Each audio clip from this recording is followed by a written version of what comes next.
মানুষের সমাজে যুগে যুগে নানা ধরনের লোকাচার, কুসংস্কার ও ভিত্তিহীন বিশ্বাস প্রচলিত হয়েছে।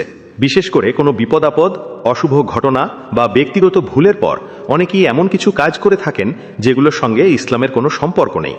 আমাদের সমাজেও দেখা যায় কেউ বড় ধরনের ভুল করলে, কোনো অমঙ্গল থেকে মুক্তি পেতে চাইলে কিংবা অতীতের পাপ ধুয়ে ফেলতে চাইলেই দুধ দিয়ে গোসল করার পরামর্শ দেওয়া হয়।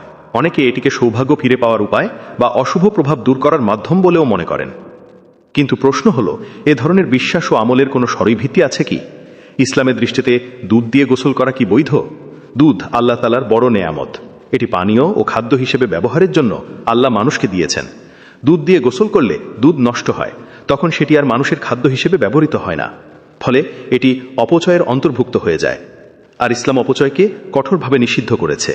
পবিত্র কোরআনে ইরশাদ হয়েছে, হে আদম সন্তান, তোমরা খাও এবং পান করো, তবে অপচয় করো না।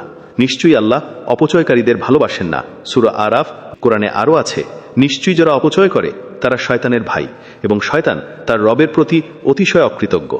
সূরা বানী ইসরাইল উল্লিখিত আয়াতগুলো থেকে স্পষ্ট বোঝা যায় যে খাদ্যোপযোগী ও মূল্যবান নেয়ামত অকারণে নষ্ট করা ইসলামের দৃষ্টিতে গ্রহণযোগ্য নয়।